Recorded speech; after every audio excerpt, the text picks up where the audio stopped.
یہ بات ایک دن میں نہیں ہوئی ہے، اس میں بڑی بڑی شخصیات کا خون جگر لگا ہوتا ہے، اور یہ پھر سلسلہ رکا نہیں ہے۔ یعنی آپ دیکھیں 1953 سے لے کر 1953 سے لے کر مسلسل یہ تحریک چلی، قادیانی اپنا کام کر رہے ہیں، حضور کے غلام اپنا کام کر رہے ہیں، تخت والوں کی اپنی مجبوریاں نہیں، وقت والوں کی اپنی مجبوریاں نہیں۔ ہم نے دیکھا یہ سلسلہ چلتے چلتے چلتے 2017 میں آتا ہے، 2017 میں آتا ہے، اسمبلی میں قادیانیت کے اور اسمبلی کے نیشنل اسمبلی کے الیکشن کے لیے حلف نامے میں ترغیب کی جاتی ہے۔ اس ترغیب کے احتجاج میں ایک مرد والی اللہ پھر اعلان کرتا ہے، وہ خیرآباد کے طرف پہ کھڑا ہو کر اس بات کا اعلان کرتا ہے اگر میرا جسم سارا سالم نہیں تو پھر بھی کوئی بات نہیں ہے، ہمارا سارا جسم مسلم ہو جائے، کارتوس کرتے ہیں، شل کرتے ہیں، کچھ بھی ہوتا ہے تو ہو جائے، ہماری زبان سے مستوقع نہیں کہ خط حضور کا نعرہ کبھی بلند ہونے سے رہ نہیں سکتا۔ زندہ باد زندہ باد زندہ باد زندہ باد لبیک یا رسول اللہ لبیک لبیک یا رسول اللہ لبیک لبیک یا رسول اللہ لبیک۔ جب تک سورج چاند رہے گا رضوی تیرا نام رہے گا، جب تک سورج چاند رہے گا رضوی تیرا نام رہے جب تک سورج چاند رہے گا رضوی تیرا نام رہے گا۔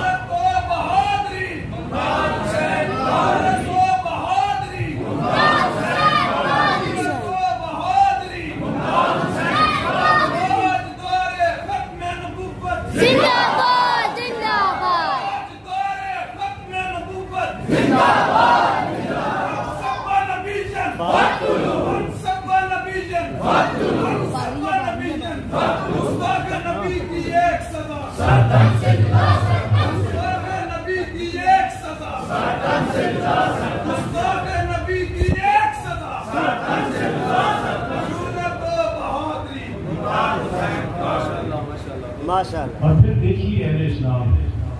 وہ وزیر قانون صاحب تھے، عالم صاحب، ان کو استعفیٰ دینا پڑا، اور پھر وہ پوری گورنمنٹ چلی گئی، اور پھر بھی پتہ نہیں کیا معاملہ ہے، پوری انسانی تاریخ دیکھیں نا تو میں اکثر اس ابہام میں بھی رہتا ہوں اور اس مخمص میں بھی رہتا ہوں کہ تخت والوں کو سمجھ نہیں آتی کہ وہ ہر دور میں تخت والوں سے دس بڑا سخت ہے، بنگلہ لے لیتے ہیں، تخت والوں کو سمجھ نہیں آتی، ہر دور میں وہ میدان کربلا سے بھی شک دیکھتے آپ، تخت والوں کے پاس سب کچھ ہوتا ہے، اسباب سارے ہوتے ہیں، ان کے پاس بلائے دانشور بھی ہوتے ہیں، مال و اسباب ہوتا ہے، تیر و تفن ہوتے ہیں،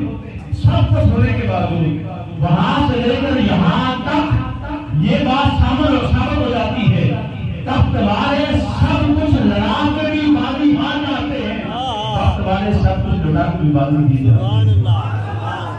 اور پھر یہی ہوا حیدرآباد کے دھرنے میں ہم نے دیکھا، تو یہ بات بھی میں رسول سے عرض کرنا چاہوں گا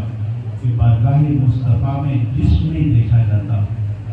حیدرآباد کے دھرنے میں یہ بات بھی ہمارے سامنے باتیں کرتی ہیں کہ وہاں جسم نہیں دیکھا جاتا، ظاہری شکل نہیں دیکھی جاتی، وہاں اسباب نہیں دیکھے جاتے، چاہے آدھا دھڑ کام نہ بھی کرتا ہو، جس کا انتخاب ان کی بارگاہ سے ہو جائے وہ اس کام کا نامزد ہو جاتا ہے۔ ہاں، جس کو وہ نامزد کر لیں تو میں یقین سے کہتا ہوں جی ان کو کام لینا آتا ہے، ہاں، اس میں کوئی حقیقت کی بات نہیں، یہ حقیقت کی بات ہے، ان کو کام لینا آتا ہے، وہ جس کو نامزد کر دیں پھر ساری آسمانی طاقتیں اس کے ساتھ ہوتی ہیں، زمینی ساری طاقتیں بھی مخالفت میں ہو، چاہے وہ فراز کی دھرتی تک مخالفت کر رہی ہو، لیکن وہ مرد کلندر اللہ کے محبوب کے نام کے ساتھ موصول لاہور کی مسجد میں بیٹھ کے جب بولتا ہے تو کفر کے ایوانوں میں زلزلہ جاری ہو جاتا ہے، اور وہ کہنے کے مجبور ہو جاتے تھے اس کی زبان کو خاموش کروا دو، یہ ہمیں کسمت کرتی ہے، لیکن مالا اعلیٰ کے کچھ بھی کہتے ہوں گے ارے ہم نے خود سے نامزد کیا ہے، یہ نام سے محبت سبحان اللہ سبحان اللہ۔ سب نے دیکھا، چشمے پر بھی یہ نظارہ دیکھا، لاہور کی دھرتی بھی یہ نظارہ